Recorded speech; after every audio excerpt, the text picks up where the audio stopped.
stage tonight. Instead, President Trump and Joe Biden held separate town halls in battleground states on different networks.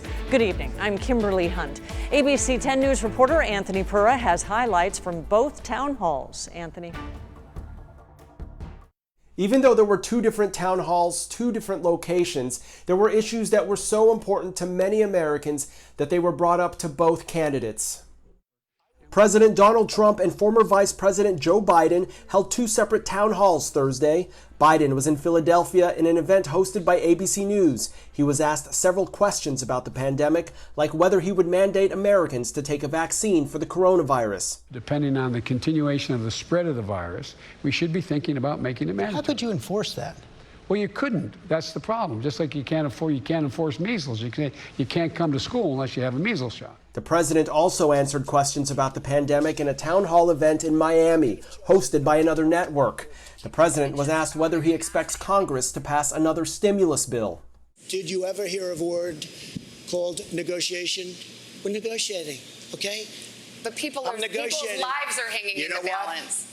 And you know who I'm negotiating against? Nancy Pelosi, because she doesn't want to give the money. We should have stimulus. The president was asked about filling the vacant Supreme Court seat during an election year. When I was elected, and when a president is elected, they're elected for a period of 4 years. And Justice Ginsburg said it best. I think talking about President Obama having to do with somebody else, that the president is put there for 4 years, not for 3 years. During his town hall, Biden was asked whether he would pack the court. No matter what answer I gave you, if I say it, that's the headline tomorrow. It won't be about what's going on now, the improper way they're proceeding. But don't voters have a right to know where you stand? They do have a right to know where I stand, and they'll have a right to know where I stand before they vote.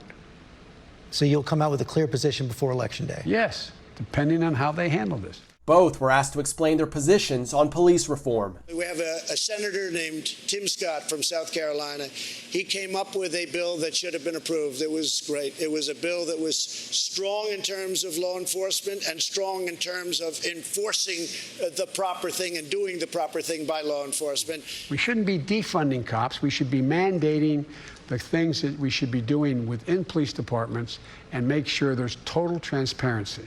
Anthony Pura, ABC 10 News. The final debate between President Trump and Joe Biden is set for next Thursday, October 22nd at Belmont University in Nashville.